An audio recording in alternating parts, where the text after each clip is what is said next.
লা ইকরাহা ফিদ্দীন।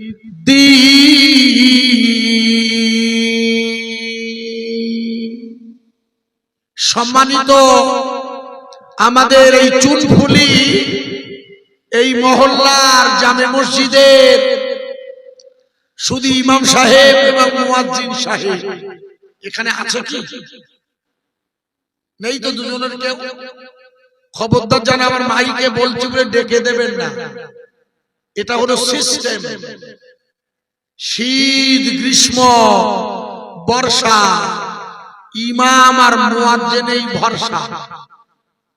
এই জন্য আমি ওনাদের খোঁজ করছি, খবরদার যেন ডাকাডাকি করবেন না, ভাববেন হুজুর বুঝে ডাকছে না, আরাম করুন।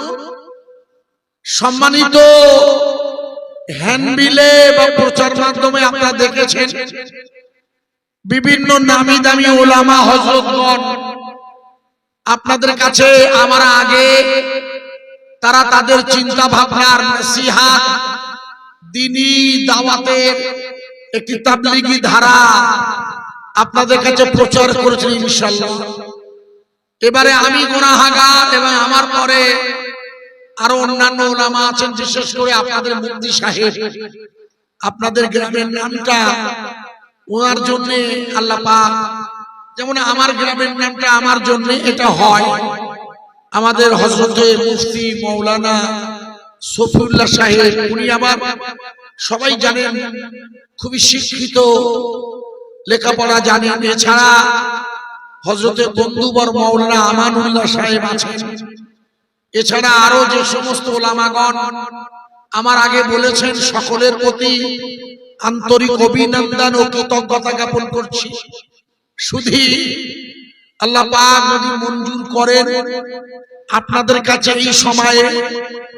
এই সময়ে একটু আগে আমার ওলামা বলছিল সময়টা, যে সময়ে চারিদিকে গোটা পৃথিবীর জমিন দিয়ে উনি আপনাকে বলছিলেন, আমি আরো চেষ্টা করছি আপনাদের কাছে বোঝানোর। প্রশ্নটা প্রথমে আপনাদের কাছে রাখছি, ভাই গোটা পৃথিবীর সর্বত্রই যে লা ইলাহা ইল্লাল্লাহর কালেমার উপরে আঘাত চলছে এখন, এটা কি নতুন কোন খবর? এটা নতুন কোন খবর নয়। যেদিন আল্লাহ রাসূল জন্ম নিয়েছেন, মনে করে দেখুন, আল্লাহর নবীর দাদু হযরতে আব্দুল মুত্তালিব বললে, যেদিন আমার নাতি ছেলে হয়েছে মানে মুহাম্মদ রাসূলুল্লাহ, আমি দেখলাম আল্লাহর কাবা আমিনার ঘরের দিকে সিজদা দিচ্ছে। জোরে বল।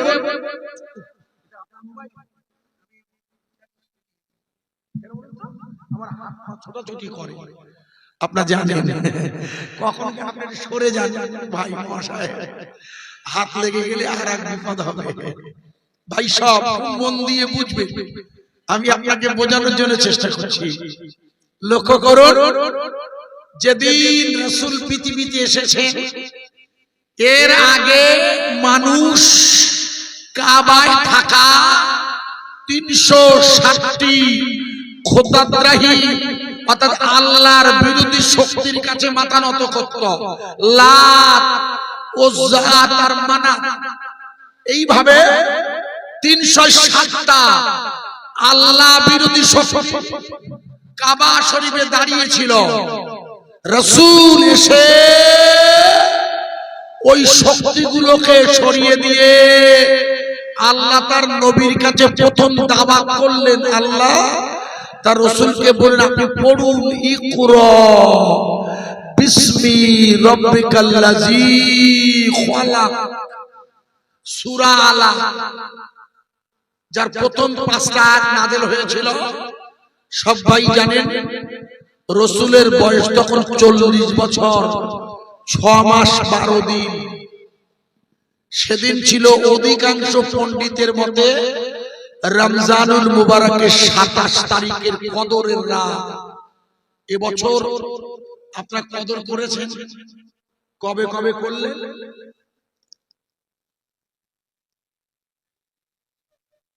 27। অধিকাংশ লোক 27 করে এবার ছেড়ে দিয়েছে দেখলাম।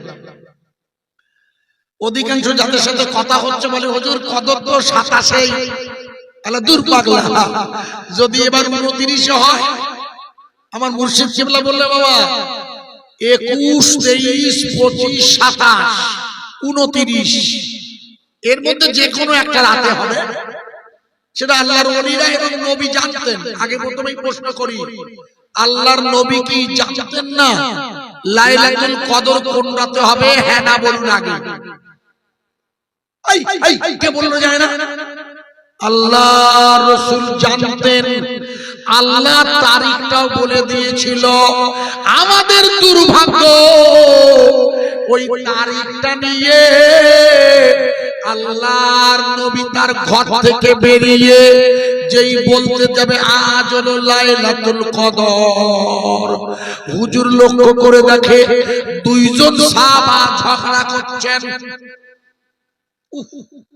এই সাহাবা হুজুররা যদি ঝগড়া না করত তাহলে আমাদের না কি সুবিধা হতো শুনুন। একটা বার কদর পেলে 83 বছর 4 মাস গুনাহ মাফ। কত বছর? একটু জোরে বলুন। কি কি সুবিধা ছিল বলুন তো? 83 বছর 4 মাস মানে কি?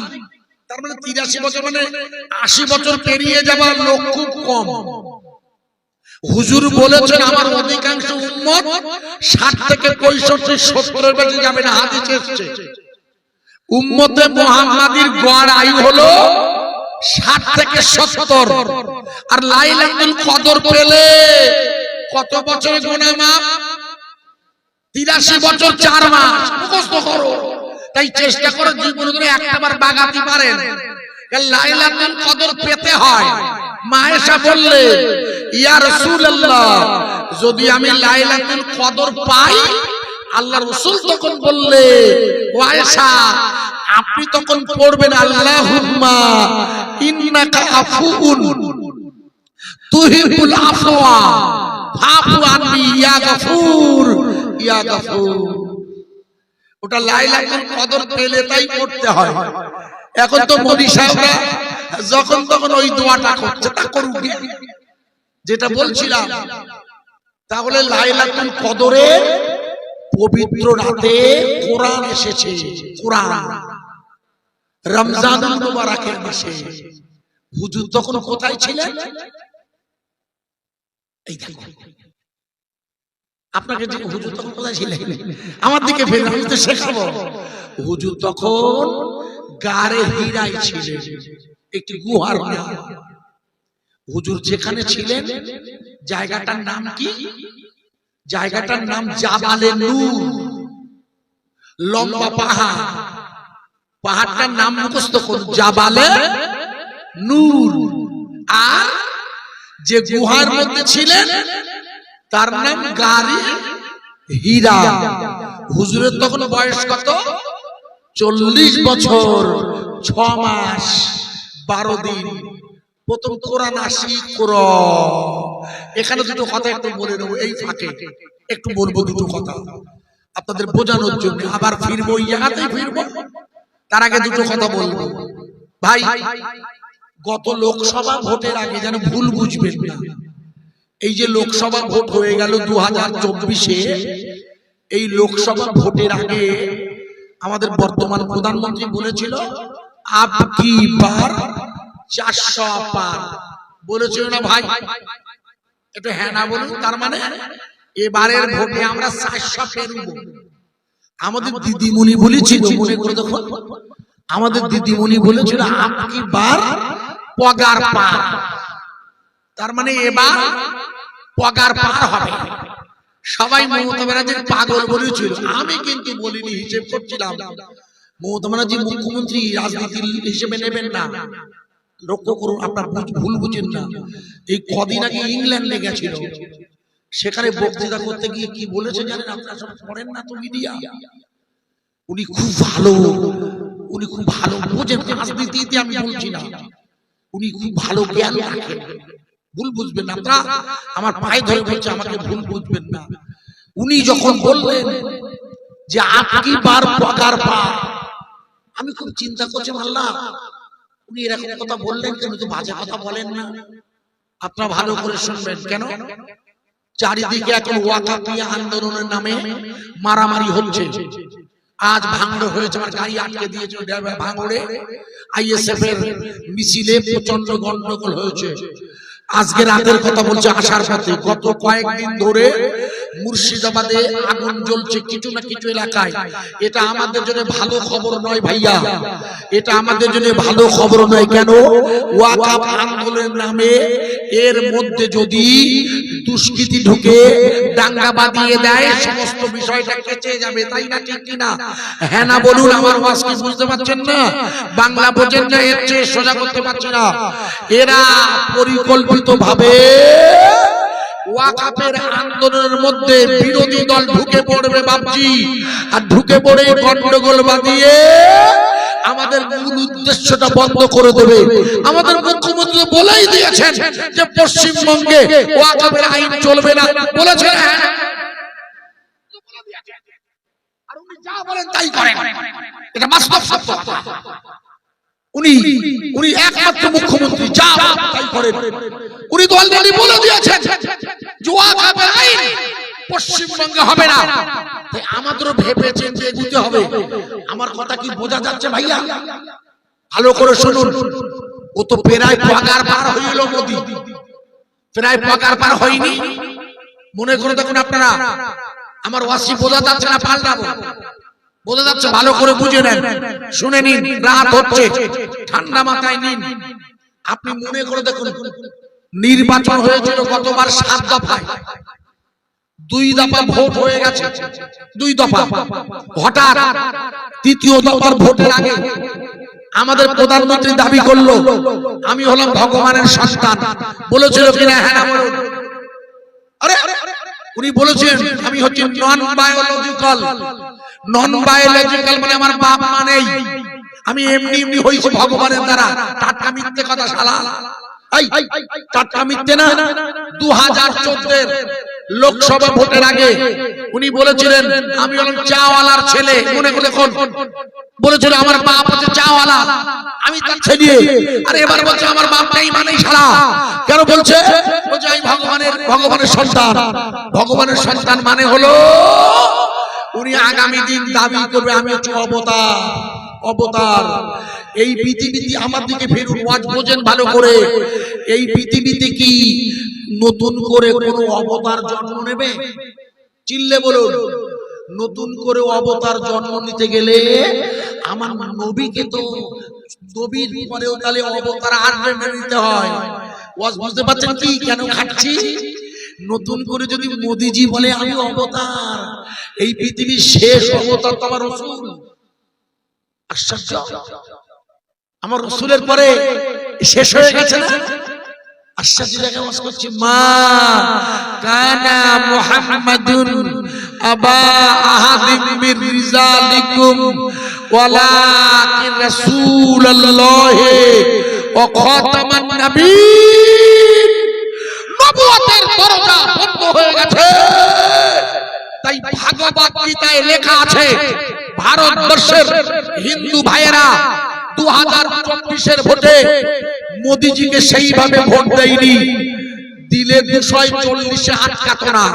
হিন্দু ভাইয়েরা জানে ভাগবত গীতায় লেখা আছে কলি যুগের কলি গুহার ভিতর থেকে আবির্ভূত হবে। মহামাক ইতি খ্যাতাং শিষ্য শাখা সামান্বিতাং, সেই লোকটা হলো মুহাম্মাদুর রাসূলুল্লাহ। নারায়ে তাকবীর দিয়েছে, একটু জোরে দেন নারায়ে। আরো জোরে দেবেন না? এটা কোন থানা? আগে ছিল কুলপি।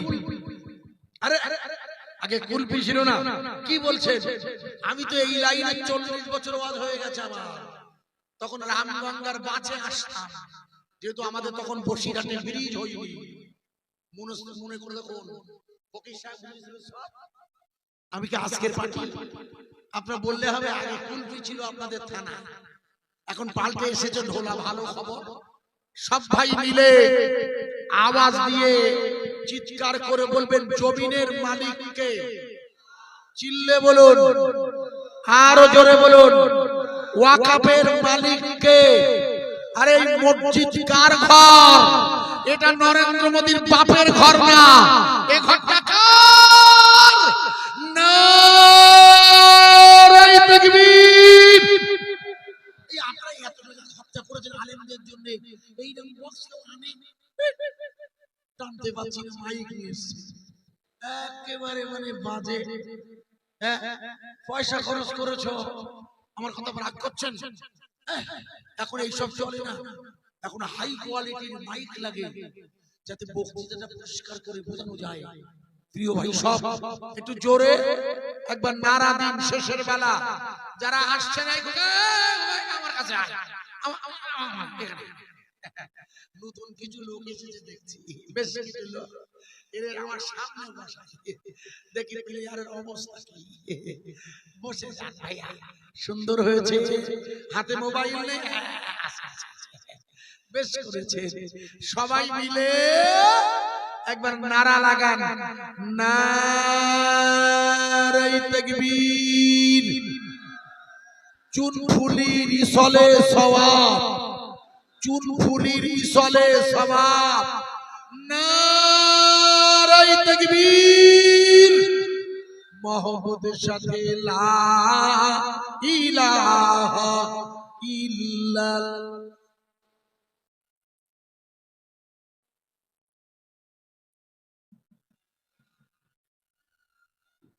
লা ইলাহা ইল্লাল্লাহু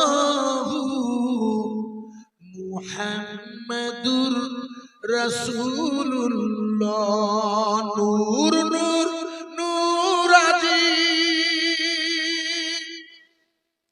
নূর নূর নূরাজি, নূর এসেছে।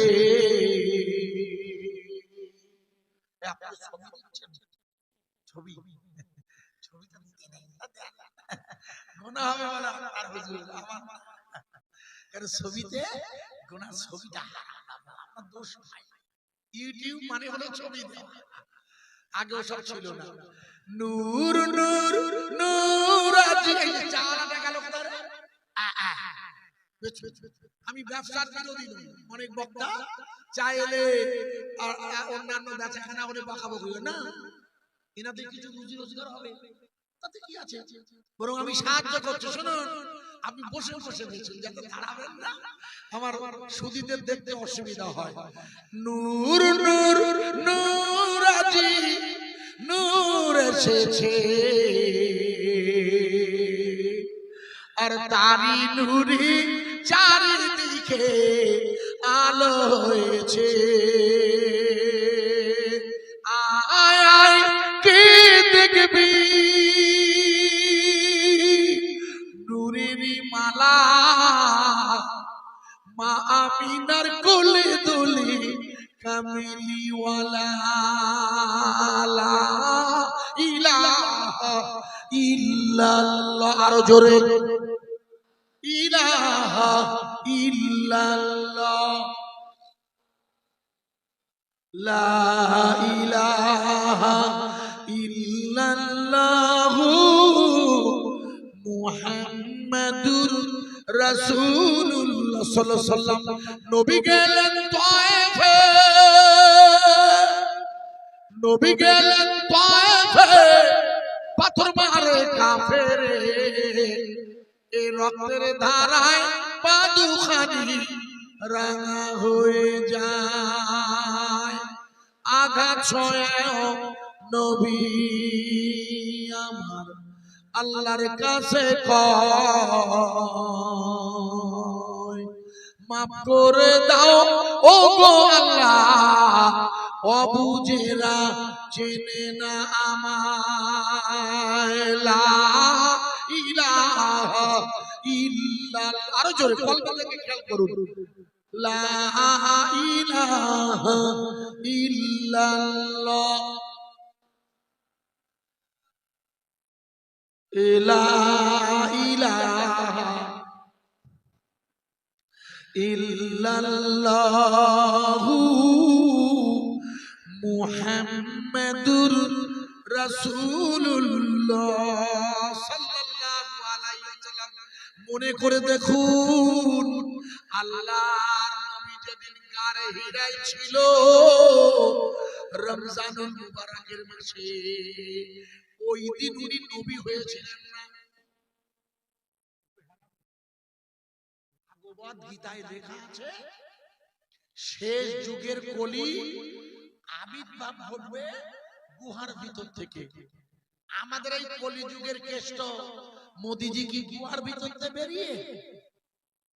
একটু হ্যাঁ না বলুন, কোথায় এসে মরিছে আল্লাহ? তাহলে তো আমি বোঝাতে পারবো না। আমার কথা বুঝতে পারছেন না? ভালো করে বুঝবেন। আমাদের মুখ্যমন্ত্রী যে বলেছিল এবার পাকার পার, সত্যি 2040 মানে 2024 ভোটের পরে প্রায় পাকার পার হইল না, 240 আটকে গেছে। সবচেয়ে বড় কথা, বাবরি মসজিদের ভাঙা জায়গায় রাম মন্দির বানালে সেই অযোধ্যার ফৈজাবাদে মোদি আর তার দল গোহারা হেরেছে। ঠিক না বেটা?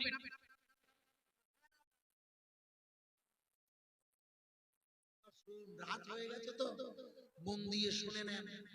ওখানে তো গেছে, কেন গেছে পরে আসছে। ওখানে তো গেছে। আর এই দুটো বিশ্বাসঘাতক হচ্ছে পাল্টুরাম, নীতিশ কুমার, শালা কত বড় হারামি। আর ওই চন্দ্রবাবু নাইডুরা, ওই যে চন্দ্রবাবু নাইডু এই রোজার সময় মুসলমানদের ডেকে বলেছিল, আপনারা চিন্তা করবেন না, আমরা কিন্তু আপনাদের পক্ষে আছি। বলেছিল কিনা? হ্যাঁ না বলো। কত বড় হারামি দেখেন। এই দুই মাল আমার উপর রাগ করছেন। এই দুই মাল ওরা সহযোগিতা করলেও প্রথমেই ধন্যবাদ দিতে হবে আব্বা। ওরা পেয়েছে 266, আমরা পেয়েছি 232। আমাদের এমপি তো মুসলমান হাতে গোনা কটা, মুসলমান এমপি তো হাতে গোনা কটা। তাই ভারতবর্ষের মেজর পার্টি হিন্দু ভাইরাও আমাদের সমর্থন করেছে। এই জন্য ওদের ধন্যবাদ দিতে হবে না? ওয়াকফের নামে কোন হিন্দুর বাড়িতে গিয়ে আন্দোলন করে বলা যাবে না, কোন হিন্দু ভাইয়ের উপরে কোনো কথা বলা যাবে না। কারণ ভারতবর্ষের হিন্দু ভাইরা তারা আমাদের সমর্থন না করলে, বিরোধীরা এক না হলে 235টা পর্যন্ত ভোট পেত না। ঠিক কিনা? হ্যাঁ না বলো। আমার ওয়াজ বুঝতে পারছো? তোমরা ভালো করে বুঝবে। ধন্যবাদ। কেন? আল্লাহ কোরআনে বলেছে, আল্লাহ যে যখন সংখ্যাগরিষ্ঠ এক হয়ে যাবে তখন আমি সংখ্যালঘুদের বাঁচাতে সংখ্যাগরিষ্ঠের মধ্যে মতপার্থক্য ঢুকিয়ে দেব। মনে করে দেখো, ইন্ডিয়া জোটের সব এমপিরা, সবচেয়ে ভালো খবর শোনো, সবচেয়ে ভালো খবর হচ্ছে কি জানো? ওই যে রাজ্যসভায় আমাদের ছিল 86টা, আমাদের এমপি ছিল 86টা, 86। কিন্তু ভোট হলে দেখা গেল আমরা পেয়েছি 95টা। তার মানে 86 আর 4 90 আর 5 মোট 9টা। ওর লোক আমার গা ভোট দিতে খোকা। ওখানে তো আর পাগলা, ওখানে ভোট দেয় কি পাগলারা? একটু হ্যাঁ না বল। রাজ্যসভায় ভোট দেয় গণ্যমান্য ব্যক্তি, অমিতাভ বচ্চন, ওর বউ জয়া বচ্চন, এইসব প্লেয়ার রাজ্যসভায় থাকে। যে ও বাবা, তারা এমন শিক্ষিত যে তাদেরকে রাজ্য সরকার তাদেরকে নমিনি করে পাঠায়। এই রাজ্যসভায় আমাদের ছিল 86টা আর আমরা পাইছি 95টা। তার মানে সব ওদের দল থেকে বেরিয়ে আমাদের সাহায্য করেছে। আমার কথা বোঝা যাচ্ছে কি? তাই ধর্মের নামে, ওয়াকফের মিছিল নামে হিন্দু ভাই স্পর্শ করা যাবে না। ঠিক না? ঠিক। ভালো করে ওয়াকফ দিদিমণি বারবার বলছে, আরে আমরা তো ওয়াকফ এই রাজ্যে মানছি না, তা আপনারা এত ঝামেলা করবেন কেন? আমার কথা বোঝা যাচ্ছে? যা আসে না মুন্ডু বড় জোর মহিদুলটা দাওয়াত কেন, আর আমার ডেট পাওয়া যায় না, এটা আমি অহংকার করছি না। শুধু চুন ফুলি মুফতি সফিউল্লাহ সাহেব অনেকদিন আগে থেকে, যেদিন প্রথম ফোন করতে দিন আমার স্ত্রী মারা যায়, তার দুদিন আগে আপনাদের বৌমা হঠাৎ মারা যায়, তার কদিন পরে ফোন করলে আমার বড় ভাই মারা গেছে, অনেক বড়, আমার বয়স 90 বছর বয়স হয়েছে, পর্দা নিয়েছে, উনি ফোন করে জিজ্ঞেস করেছেন এখন তো কথা বলা যাবে না, পরে আল্লাহ যদি চায় একটা তারিখ তা আল্লাহর মঞ্জুর হয়েছে, আপনাদের কাছে দুটো নসিহত করছি, খুব মন দিয়ে শুনবেন। তাহলে এই সময়ে ভারতবর্ষের যে হিন্দু ভাইয়েরাও আমাদের সহযোগিতা করছে, এই কথাটা কি ভুললে হবে ভাইয়া? আর এই সহযোগিতা করাটা, এই টেকনিকটা কার? এই টেকনিকটা আল্লাহর না, এটা আল্লাহর কায়দা দেখিয়ে দিচ্ছি। একটু আগে আপনাকে বলেছিলাম ওয়াজ ভাই, এই কালো জামা এখানে আমার কাছে পিছনে বসে যাবে না, এখন আসেন এখানে একটারও পিছনে রাখেন। মইদুল ভাই বসেছো, এই মইদুল ভাই বসেছো, খালি মাথায় থাকো, মাথায় খালি মাথা নামাজ হয়, তবে নিয়ম হলো তুমি মাথায় দিতে হয়। তা আপনার কাছে গামছা আছে, থাকিয়ে যান, তো এখন ঢাক দেবে না, এখন না ঢাকলে চলবে, বসে যান। এই কালো ভাই একদম গেছে করবে না, কারণ লোকজন একটু খাপ সালামত ছিল, যাও করে দেখে আল্লাহর রহম হয়েছে, প্যান্ডেলটা আহা এত খরচা করেছে, এত খরচা জানেন, যেন আমি 1 পয়সা টাকা খরচা আগে নিই না, এটা আমার সিস্টেম। যদি আমি মারা যাই বরাবরই, কেউ বলতে পারবে না। ওই মানে আমানুল্লাহ সাহেব দুদিন আগে ফোন করে জিজ্ঞেস করেছিল, ফোন করেছিল দোসরা পয়লা ফলে আমার খালি নেই ভাই, সামনের কোনো ডেট নেই রোজা পর্যন্ত ভাইয়া, সামনের বছর 6ই ফাল্গুন প্রথম রোজা শুরু হবে, আল্লাহ সাক্ষী রেখে বলছি, অহংকার করছি না, যেটা বলছি এসে গেল বলে আপনাকে বোঝানোর জন্য। লক্ষ্য করুন, আশা করা যায় মাথায় ঢুকবে, চেষ্টা করছি আপনারা মাথায় নিন, উপকার হবে। পৃথিবীর জমিন থেকে ওরা হাজার চেষ্টা করলেও আমি বলে দিয়েছি প্রথমেই, লা ইলাহা ইল্লাল্লাহর কালিমার দাওয়াত কোনো অবস্থায় বন্ধ হবে না। আপনারা লক্ষ্য করুন, বোঝার চেষ্টা করবেন। আমি একটু আগে বলেছিলাম আল্লাহর রাসূল যে রাতে জন্ম নেয়, ওই রাতে কাবা শরীফ মা আমিনার আতুর ঘর থেকে সিজদা দিয়েছিল, মনে আছে? বলেছিলাম, ওয়াজ ভুলে গেলে মুশকিল, মনে করে দেখুন। আচ্ছা, এই কাবাটা, এই বর্তমান যে কাবা আপনারা দেখেন ছবিতে, এই কাবাটা শেষ যে ছবি এখন আমরা পাই, এই কাবাটা সম্পূর্ণ সংস্করণ করেছেন ইব্রাহিম আলাইহিস সালাতু ওয়াস সালাম। জানা আছে? উনি আমাদের জাতির পিতা। ইব্রাহিম নবী কি আমাদের জাতির পিতা? কেন? যেহেতু ইব্রাহিম নবী সব মানুষেরই জাতির পিতা, এইজন্য বেদে ওনার নাম আছে ইব্রানামা পারানামা সারানামা ব্রহ্মা। আমরা যাকে ইব্রা বলি, ওরা বলে বেদে তার নাম ইব্রাহিম আলাইহিস সালাম, আমাদের ইব্রাহিম নবী ভাই। এইজন্য দরুদ শরীফ পড়তে না ইব্রাহিম নবীর নামে। আরে দরুদ ইব্রাহিম নামাজের মধ্যে ভালো করে শুনুন। ইব্রাহিম আলাইহিস সালাতু ওয়াস সালাম যখন ওই আল্লাহর কাবাটা নতুন করে আল্লাহর হুকুমে ওনার ছেলে ইসমাইল আলাইহিস সালাতু ওয়াস সালামকে নিয়ে সুন্দর করে বানালেন, বানানোর সাথে সাথে আল্লাহ বলে, ইব্রাহিম আপনাকে দুটো কাজের দায়িত্ব দিলাম। প্রথম কাজ হলো আপনি কাবাকে কেন্দ্র করে হজের দাওয়াত দিন। 1 নাম্বার কিসের দাওয়াত? 2 নাম্বার ইব্রাহিম নবীকে আল্লাহ বললে, এই কাবা বানানোর পরে যে পাথরের টুকরাগুলো রয়ে আছে ওগুলোকে আপনি ছড়িয়ে দিন। দুটো প্রস্তাব। ইব্রাহিম নবী বলে, আল্লাহ আমার দোস্ত, আপনি আমাকে হজের জন্য লাব্বাইক আল্লাহুম্মা লাব্বাইক এই যে দোয়া পড়তে বলছেন, হজের দাওয়াত দিচ্ছেন, এখানে তো কেউ নেই, কে হজ যাবে, হজ করবে? আল্লাহ বলে, ইব্রাহিম আপনার দায়িত্ব দাওয়াত দেওয়া, আর আমার দায়িত্ব আওয়াজ তৈরি করা।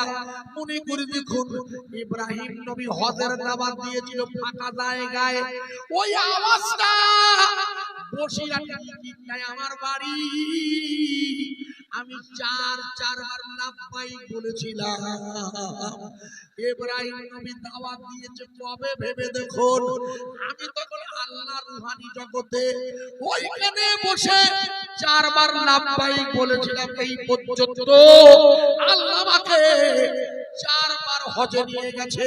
আসলে আমি বোঝাতে চাইছি, ইব্রাহিম নবী ডাকছে কাবায় বসে, আর উত্তর দিচ্ছি আমরা কার সাহায্যে? একটু জোরে বলুন, আরো জোরে। গুড গুড, বুঝেছেন? সুন্দর। আল্লাহ বললেন, ইব্রাহিম আপনি এবার ওই পাথরগুলো ছুঁড়ে দিন।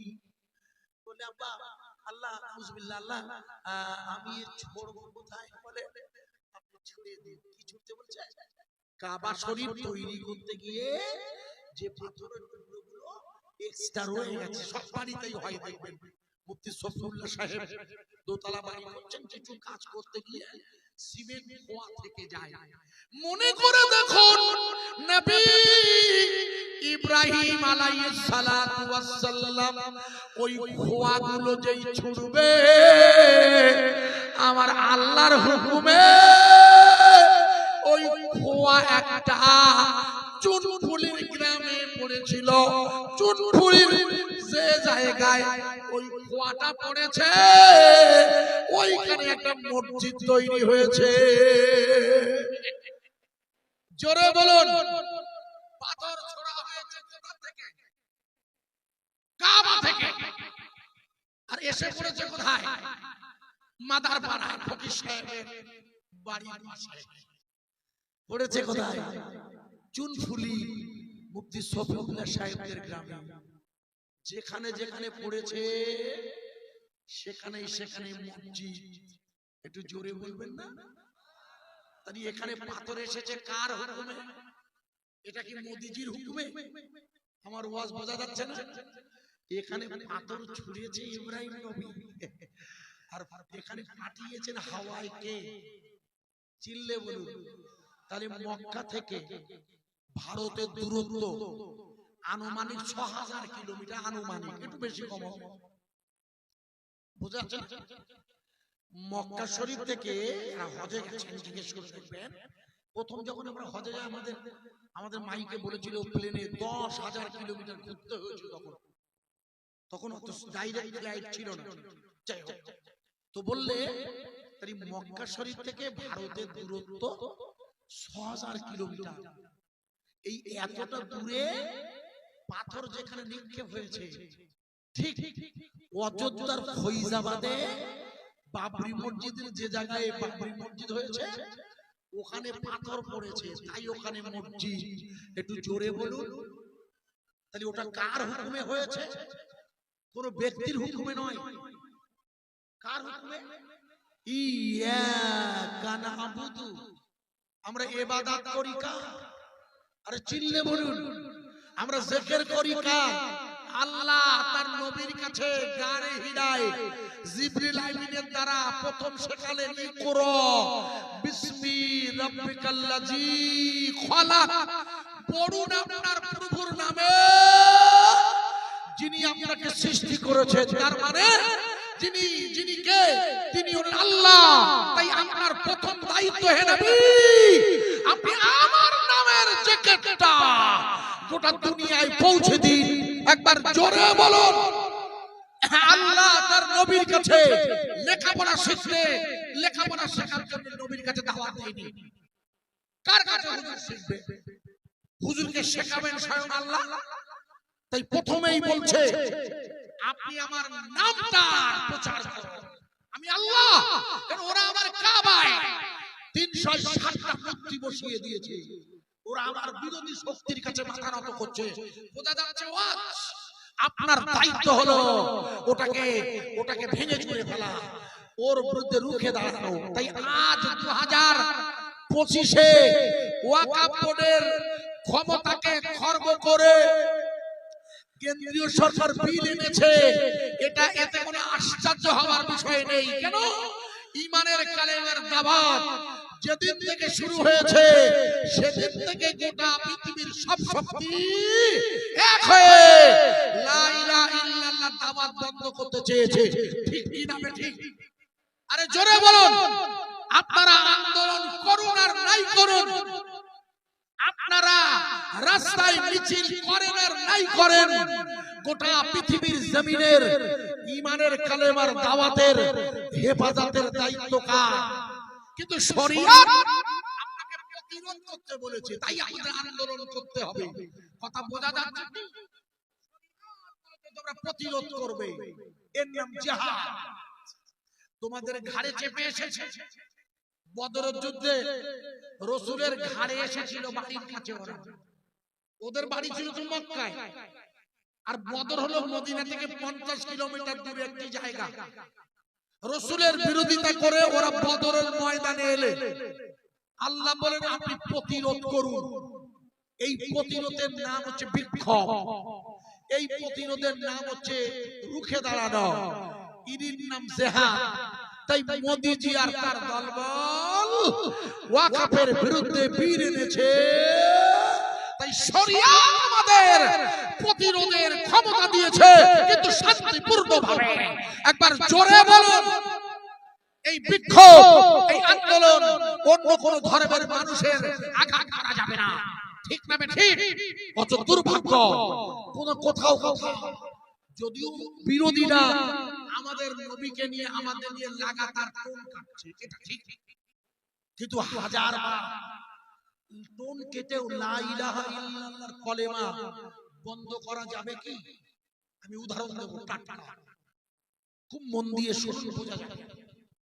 মনে করে দেখুন, এবছর অধিকাংশ মানুষ 27শে কদরকে লাইলাতুল কদর মনে করে ওই রাতটাকে একটু বেশি ইবাদত করে, এটা বাস্তব বলছি। আমরাও করি, তবে আমি 29 করেছি কদর, 27 করেছি, 29 করেছি কদর খোঁজা যায়। কিন্তু অধিকাংশ মানুষ দেখবে 27 তারিখে কদরটাকে, অথচ আপনাদের মনে নেই বলে মনে করিয়ে দিচ্ছি। মনে করে দেখুন, আমেরিকার নতুন প্রেসিডেন্ট মিস্টার ডোনাল্ড ট্রাম্প ক্ষমতায় আসার সাথে সাথে ভদ্রলোক আর তার দলবল চারিদিকে প্রচার করতে শুরু করে দিয়েছে। ওই গাজাটাকে খালি করে দিয়ে ওই ভূখণ্ডটা যেখানে বাইতুল মুকাদ্দিস আছে, ওই এলাকাটা আমরা জনশূন্য করে ওইখানে ভ্রমণ একটা আনন্দের স্পট বানাবে বলে মিস্টার ট্রাম্প লাগাতার হুমকি দিয়ে যাচ্ছে। ঠিক না ঠিক? ইদানিং গত পরশুদিন হুমকি দিয়েছে, ও জায়গা আমরা খালি করবই। কিন্তু লক্ষ্য করুন, মনে করে দেখুন, 2025 পবিত্র রমজানুল মুবারকের লাইলাতুল কদরের 27তম রাত, যে রাতে আল্লাহর নবীর কাছে কোরআন এসেছিল বলে ঐতিহাসিকরা লিখেছে, ওই রাতে ইসরাইল আর তার সেনাবাহিনী গোটা বাইতুল মুকাদ্দিসটা ঘিরে ধরেছে। মনে করে দেখুন, চারিদিকে বন্দুকের নল উঁচিয়ে ইসরাইলের সেনাবাহিনী ওই মুসল্লিদের বাইতুল মুকাদ্দাসে নামাজ পড়তে দেবে না। অথচ কি আশ্চর্য, ওই সেনাবাহিনীর বন্দুকের নলকে উপেক্ষা করে 2 লক্ষের বেশি ফিলিস্তিনি বাইতুল মুকাদ্দাসে রমজানুল মুবারকের তারাবি ও কদর আদায় করেছে। জোরে বলুন, আরো জোরে বলবেন না? কলক লিখে নেন, 2 লক্ষ ফিলিস্তিনি বন্দুকের নল ধরে রেখেছে, নামাজ পড়তে গেলে গুলি চালাবে ইসরায়েলের সেনাবাহিনী। আমাদের তো এখনো হয়নি, ভোলার মসজিদে, চুনফুলির মসজিদে এখনো ও দুরবস্থা হয়নি। অথচ ফিলিস্তিনের মুসলিমরা তারা মসজিদে তারাবি পড়তে যাবে, বন্দুকের নল নিয়ে পুলিশ দাঁড়িয়ে আছে। সেই বন্দুকের নল উপেক্ষা করে এই গত রমজান, এই গত রমজানে 2 লক্ষের বেশি ফিলিস্তিনি তারা আল্লাহর জন্য মসজিদে হাজির হয়েছে। একটু জোরে বলা যাবে না? এই চাওয়ালা ভাই আর ডিস্টার্ব করবে না ভাই, এক জায়গায় বসে ডিস্টার্ব করবে না ভাইয়ের আমার মনে করে দেখুন আপনাদের বোঝানোর জন্য তাই বলি। তারপরে দিন ছিল 28শে রমজান, 28শে রমজান 2025। মনে করে দেখুন, আপনারা মনে নেই বলে মুখস্থ করে নিন। 2025-এর 28শে রমজান আমেরিকার সবচাইতে নামী তথ্য সেন্টার, নাম হলো তার পিউ, PIW, পয়রসি পিউ রিসার্চ সেন্টার 2025-এর রমজানুল মুবারকের মাসে আমেরিকার এই তথ্য সেন্টার ওরা হিসেব করে বলে দিয়েছে, লিখে নিন, 2060 সালে, এটা হলো 2025, 2060 সালে এই পৃথিবীতে খ্রিস্টানদের হারিয়ে দিয়ে মুসলমানেরা সংখ্যায় 1 নম্বরে হয়ে যাবে। চিল্লে বলবেন না? আর ক বছর বাকি আছে? ওই আমার বাসার চান্স কম হিসেব বলছে, কারণ আমার 63 পেরিয়ে গেছে। আপনারা জানেন 40 বছর বেশি ওয়াজ করি, এমনিতে টাইটেল পাস করতে হলে 23 বছর লাগে। আপনারা হিসেব করিয়ে নেন, আমি আর হিসেব করছি না।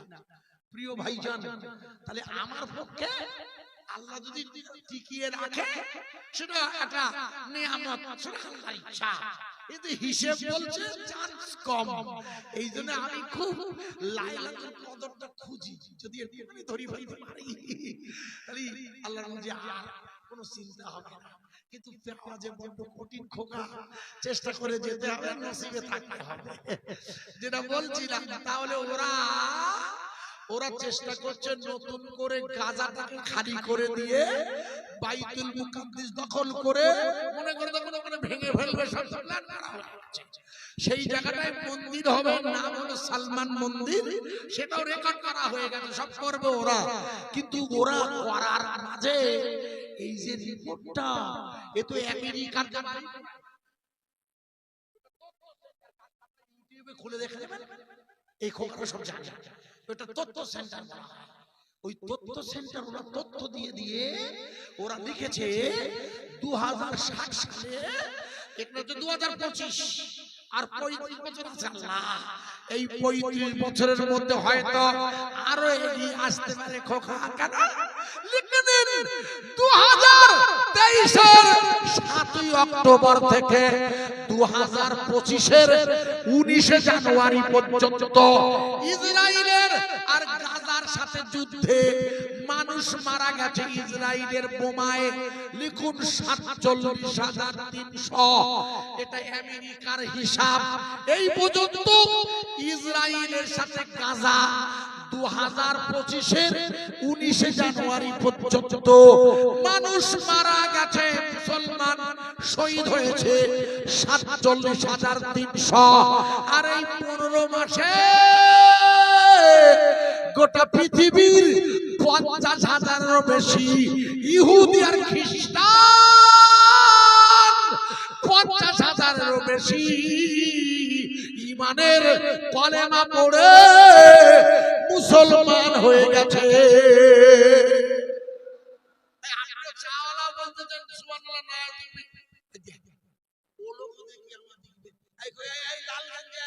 ভেতরে আয়, ভালো মুখে বলছি, ভেতরে আয়, আমার কাছে আয়, এখানে আয়,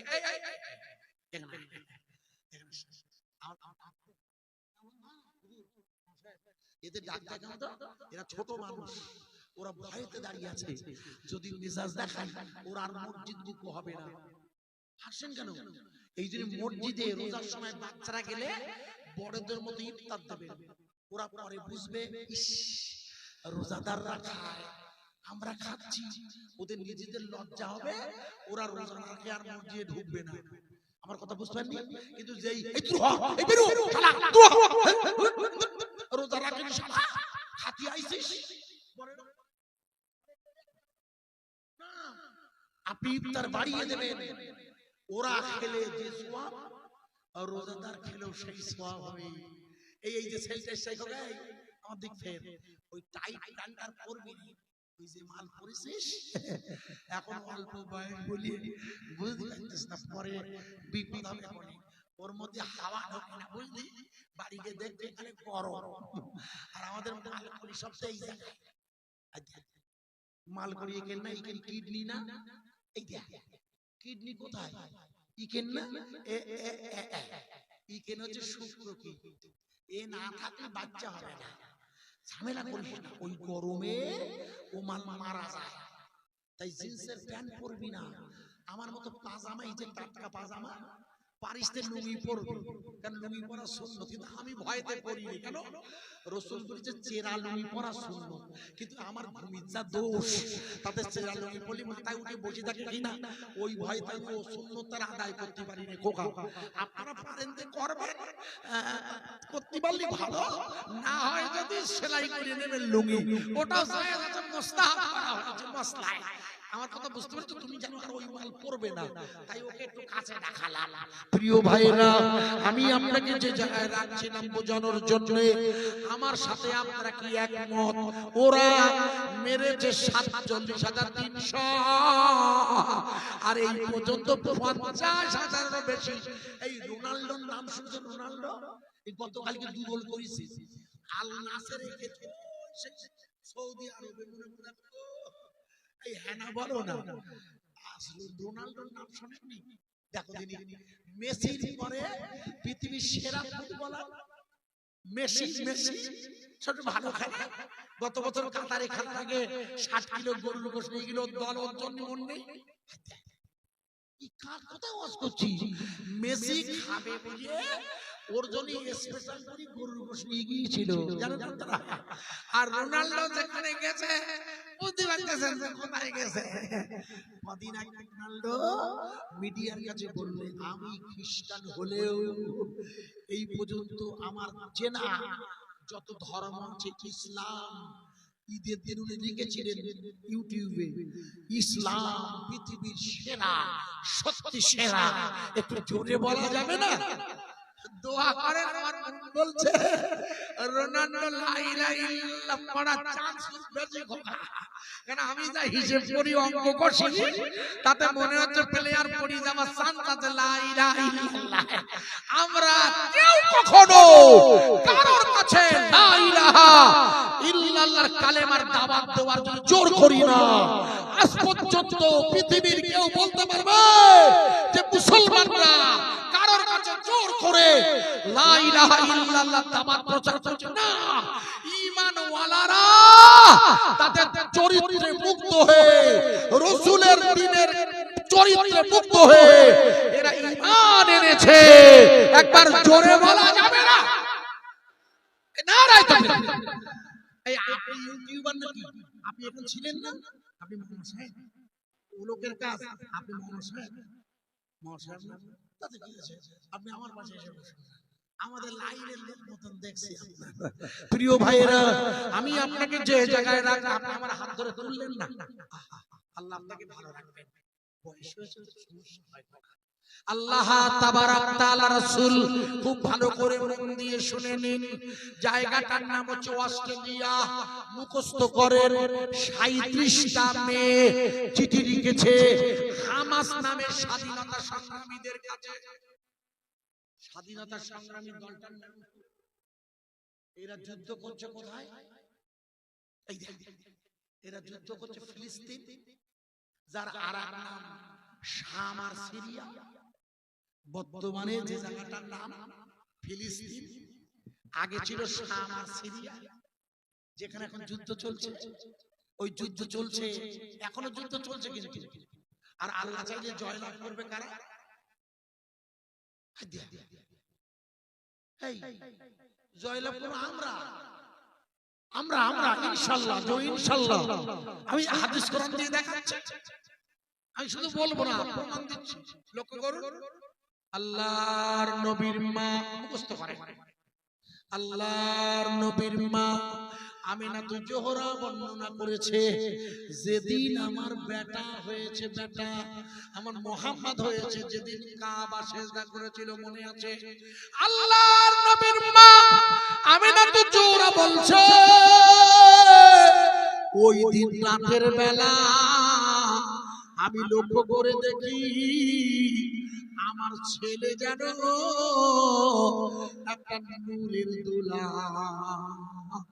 আর ওই নূরের আলোতে আমি আমার সিরিয়া দেখতে পেলাম। ভালো করে শুনে নেন, আল্লাহর নবীর মা, মুখস্থ করেন, আল্লাহর নবীর মা আমিনাতুল জোহরা বলছে, যেদিন আমার বেটা জন্ম নিয়েছে আমি লক্ষ্য করে দেখি আমার বেটা একটা নূরের দোলা, আর ওই নূরের আলোতে আমি রোম সম্রাটের দরবার পর্যন্ত দেখতে পেলাম। জোরে বলুন। আপনাদের গ্রামে মুফতি শফিউল্লাহ ভাই সহ অসংখ্য আলেম উলামা আছে, গোটা এলাকাতে বড় বড় আলেম উলামার কারখানা। তাদেরকে জিজ্ঞেস করবেন, হয়তো জিজ্ঞেস করলে তারা বলতে পারবে বলে আমি মনে করছি। আল্লাহর নবীর মা মক্কায় বসে বসে 25,000 কিলোমিটার দূরে আনুমানিক রোম সম্রাটের দরবার দেখছে। আপনাদের কারোর বাড়িতে বুখারী শরীফ আছে? বাংলায় বুখারী শরীফ কারোর বাড়ি নেই? পাবেন, জায়গাটা দেখে মনে করে দেখুন, আপনাদের মনে নেই? রোম সম্রাটটার নাম হচ্ছে রোম সম্রাট হেরাক্লিয়াস। আমি বাজে ওয়াজ করি না, আর ঘোর বিরোধী আমি, উল্টো পাল্টা বলা স্বভাব বিরুদ্ধ আমার। রোম সম্রাট হেরাক্লিয়াস, মুখস্থ করার নামটা। কোথাকার সম্রাট? রোমটা কোথায়? বর্তমানে ইতালির রাজধানী ছিল রোম, এখন সেটা ভেঙে আলাদা হয়ে গেছে, যেখানে খ্রিস্টানদের ধর্মগুরু পোপ ফ্রান্সিস থাকে। এখনকার কথা বলছি, জায়গাটার নাম রোম। মক্কা শরীফ থেকে আনুমানিক 25,000 কিলোমিটার। আল্লাহর নবীর মা দেখছেন, তাবলীগী মাদ্রাসায় কদিন আগে প্রোগ্রাম করছিলাম, আপনার দক্ষিণ চীনে অনেক বড় বড় মাদ্রাসা আছে। তো আমি বায়ানটা একটা বায়ান রাখছিলাম, একটা আলেম একটা মহাশয় বলে, হুজুর আপনি সত্যি আমার ধারণাটাই আপনি পাল্টান, সত্যি বুখারী শরীফ আছে। আমি প্রথমে আপনার সম্পর্কে ভেবেছি উনি ভুল বলছেন, কিন্তু আপনি যখন বললেন আমি নাম বলে দিলাম, বলে আমাকে পরে ফোন করছে, বুঝলেন? বলছে আমরা মনে করি আপনার ফুরফুরারা, আমি ফুরফুরা বলছেন কেন? আমরা হচ্ছে আহলে সুন্নাতুল জামাত, আপনারাও আহলে সুন্নাতুল জামাত। ফুরফুরা সাহেবের দাদা হুজুর আমাদের কাছে ঈমানের নূর এনেছেন, উনি এনেছেন ঈমানের নূর এই এলাকায়। আমার কথা বোঝা যাচ্ছে কি? দাদা হুজুর এলাকায় ঈমানের নূর এনেছেন। তাবলীগ জামাতের ভাইরা যারা দিনের দাওয়াতের কাজ করছে, আমাকে বললে আপনি ঠিক বলেছেন। দেখুন লিখে না, রোম সম্রাট হিরাক্লিয়াস বসে আছে রাজদরবারে। হঠাৎ খবর এসেছে আরব থেকে কিছু বণিক এসেছে তার রাজত্বে। এই বণিক দলকে রোম সম্রাট হিরাক্লিয়াস তাদের কর্তৃপক্ষের তরফ থেকে চিঠি লিখে জানিয়ে দিল, আপনারা আপনাদের দলের প্রধানকে নিয়ে খুব দ্রুত আমার সাথে সাক্ষাৎ করবেন। রোম সম্রাটের এই আহ্বান শুনে, কারণ যেহেতু তার এলাকায় বাণিজ্য করতে গেছে, ডাকছেন যাদের, সেই গোষ্ঠীর হেড যিনি তিনি নাম তার লিখুন রাসূল পাকের চরম বিরোধী, সেই জমানার রাসূলের জান পৃথিবীর জমিন থেকে হটিয়ে দেবার আন্দোলনে শামিল হয়েছিল, নাম তার আবু সুফিয়ান। ওই দলের লিডার রোম সম্রাট এনাকে দেখে আবু সুফিয়ানের সাথে যেহেতু আরবিতে কথা বলতে পারবে না, ওদের রোমান ভাষা, ওদের তো রোমান ভাষা, মাঝখানে দুভাষী রাখা হয়েছে, দুভাষী। জিজ্ঞেস করছে রোম সম্রাট হিরাক্লিয়াস, আপনার বাড়ি কোথায়? বলে আমার বাড়ি হলো আরবে। বলে আপনার নাম কি? বলে আমার নাম আবু সুফিয়ান। বলে আপনি কি বলতে পারবেন আপনাদের দেশে একটা ছেলে লা ইলাহা ইল্লাল্লাহর কলেমার দাওয়াত দিচ্ছে, আল্লাহ ছাড়া অন্য কারোর কাছে মাথা নত করা যাবে না, এই যে নতুন একটা দাওয়াত, নতুন একটা দাওয়াত, লা ইলাহা ইল্লাল্লাহ মুহাম্মাদুর রাসূলুল্লাহ, নেই কোনো মাওলা, আসি শুধু আল্লাহ। এই যে দাওয়াত দিতে যে ছেলেটি, আপনি আমাকে বলতে পারেন ওর বংশটা কেমন, ওর বংশ পরিচয়টা? হযরতে আবু সুফিয়ান পরবর্তীকালে ইবনে আব্বাসকে বলেছেন হাদিসটা, হযরতে আব্বাস রাদিয়াল্লাহু আনহুর ছেলে ইবনে আব্বাস থেকে বর্ণনা। উনি বলেছেন আবু সুফিয়ান বলছে খোদার কসম করে বলছি, আমার কাছে রোম সম্রাট যখন হযরতে মুহাম্মদুর রাসূলুল্লাহর বংশের পরিচয় জিজ্ঞেস করছে, আমি মনে করেছিলাম আমি মিথ্যা কথা বলবো, কিন্তু আমার সঙ্গীরা তাদের কাছে আমি ছোট হয়ে যাব, এই ভয়ে আমি রোম সম্রাটের কাছে বলেছিলাম যে ছেলেটি নবুয়তের দাবি করছে লা ইলাহা ইল্লাল্লাহ, ওই ছেলেটি হলো আরবের সবচাইতে শ্রেষ্ঠ উত্তম বংশে জন্ম নিয়েছে। আবু সুফিয়ান চাইলে শোনা, আবু সুফিয়ান চাইলে শোনা, বলতো অন্য কথা, পারল না শুধু নবীর নামে মিথ্যা বলার কথা। মায়া মেনার নয়নমণি, মায়া মেনার নয়নমণি, তাজেদারে মদিনা, আমার নবীর আম্মা হলো মা আমিনা। না না না না না, ও রোম সম্রাট শুনুন, আমাদের আরবের সবচাইতে সেরা বংশে ওই ছেলেটি জন্ম নিয়েছে। জিজ্ঞেস করছেন সম্রাট হেরাক্লিয়াস, আপনি বলতে পারবেন ওই ছেলেটির এখন যা বয়স হয়েছে? আপনি নিশ্চয়ই বলতে পারবেন। এই পর্যন্ত ওই ছেলেটি কি কখনো মিথ্যা কথা বলেছে? হযরত আবু সুফিয়ান বললেন না না না না না না না, এর রহস্যটা শুনে নিন। আজ পর্যন্ত মুহাম্মাদুর রাসূলুল্লাহ নামের ওই ছেলেটি, ও এখনো পর্যন্ত আমরা ওকে মিথ্যা কথা বলতে দেখিনি। জোরে বলতে, আরো জোরে বলা যাবে। রোম সম্রাট হিরাক্লিয়াস বললেন, যে লোকটি জীবনে কোনো মিথ্যে কথা বলে না, সে লোকটি কখনো তার আল্লাহকে নিয়ে মিথ্যে বলতে পারে না। একটু জোরে বলবেন না সুবহানাল্লাহ। আমি হাদিসটা পড়ে আমি দিনের চিন্তা করছি যে সত্যি আবু সুফিয়ান চাইলে মিথ্যে বলতে পারত, কিন্তু তৎকালীন আরবের নিয়মে রাসূলের বিরুদ্ধে মিথ্যা বলাটা বড় কঠিন হয়ে দাঁড়িয়েছিল আবু সুফিয়ানের পক্ষে। তাই উনি বলতে বাধ্য হয়েছে। এই পর্যন্ত হুদাইবিয়ার সন্ধি চলছে, তখন বলছি এই পর্যন্ত আমরা তাকে মিথ্যা বলতে শুনিনি।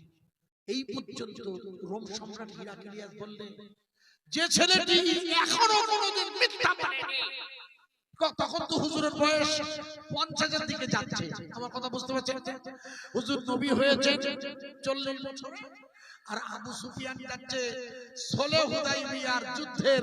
হুজুরের বয়স তখন অনেকটা বেড়ে গেছে, 50 পার হয়ে গেছে।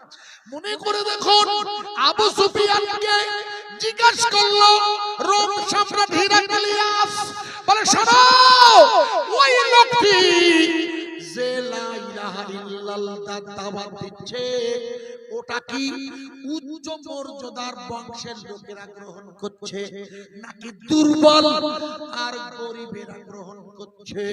আবু সুফিয়ান বললে উচ্চ বংশের লোকেরা নয়, গরিব আর দুর্বলেরা ওনাকে এমন ভালোবেসে ঈমান এনেছে, আজ পর্যন্ত কেউ ঈমান আনার পরে ওনার দৌলত ত্যাগ করেনি।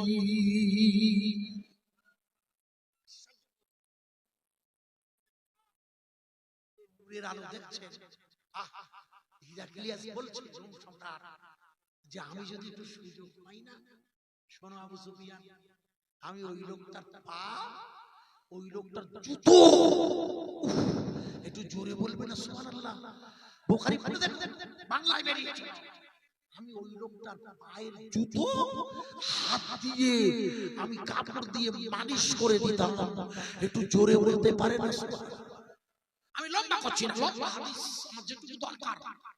তাই রোম সম্রাট হিরাক্লিয়াস, রোম সম্রাট কাইজার,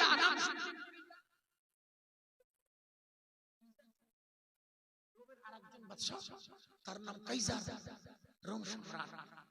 রাসূলের জীবন চরিত্র দেখবেন আপনারা, পড়ে না যায় না। রোম সম্রাট কাইজার, তিনি রোমের সম্রাট। ছোট্ট করে বলছি, রোমের সম্রাট হঠাৎ তার প্রচন্ড মাথা যন্ত্রণা করছে, এত পরিমাণ মাথা যন্ত্রণা করছে, কিছুতেই তার মাথা যন্ত্রণা রোগ ভালো হয় না। রোমের সম্রাট বললে, তোমরা একটু আমার তরফ থেকে দুজন একটু মদিনা শরীফে গিয়ে আমার চিকিৎসার কোনো ব্যবস্থা করতে পারো? রোমের সেই দূতরা বলছে, আপনার মাথা খারাপ, মদিনা শরীফে এখন যিনি গভর্নর সে তো মুসলমান। বলে জানি, বলে ওনার নাম তো ওমর ফারুক, বলে আরো পড়ালো, বলে ওনার কাছে যান না, দেখুন আমার শরীর খারাপ, আমার মাথা খুব যন্ত্রণা করে, আপনি একটু যান না। রোম থেকে বলছে, রোমের সম্রাট দুজন লোককে ঘোড়ায় করে চিঠি লিখে ওই খলিফা ওমর ফারুকের দরবারে পাঠিয়েছে। খলিফাতুল মুসলিমিন মদিনা মুনাওয়ারার বসে একটা পাশে একটু ঘুমাচ্ছেন সাইডে। রোমের দ্রুত বলছি, রোমের ভিতরে এসে অনেক দিন লেগেছে আসতে, এসে জিজ্ঞেস করছে আপনার খলিফা কোথায়? বলে আমাদের খলিফা শুয়ে আছে। বলে সে এরকম ফাঁকা জায়গায়? বলে হ্যাঁ। বলে ওনাকে একটু ডাকবেন? বলে না, এখন উঠবেন না। বলে কখন উঠবে? বলে যে আযান শেষ হবে। বলে কেন? বলে দেখবেন আপনি এখন অপেক্ষা করেন, যে আযান হবে সেই উনি উঠে পড়বেন। আশ্চর্য, যেই আযান হয়েছে রোম সম্রাটের দূতরা দেখছে ওমর উঠে পড়েছে। সঙ্গীরা জিজ্ঞেস করছে, আপনাদের সম্রাটের কিভাবে ঘুম ভাঙলো? বলে আমাদের সম্রাটের চোখ ঘুমায়, কলব ঘুমায় না। সে কি কথা বলছে? আমাদের সম্রাটের কলবটা সর্বক্ষণ আল্লাহর জিকিরে মত্ত থাকে, এই জন্য ওনার কলব ঘুমায় না। রাসূলের ছিল একই, আল্লাহর নবী চোখ ঘুমাতো, কলব জিন্দা থাকতো। হুজুর উঠে পড়তেন, উযু করতে হতো না কখনো কখনো। হয়তো আনাস বলেছে, লক্ষ্য করে দেখেন হাদিস লম্বা কথা না। এবার ওমর ফারুক বলছে, বলে উনি ঘুমিয়েছেন, বলে ঘুমিয়ে থাকলে কি হবে? দেখো না আনার হয়ে চলে যায়।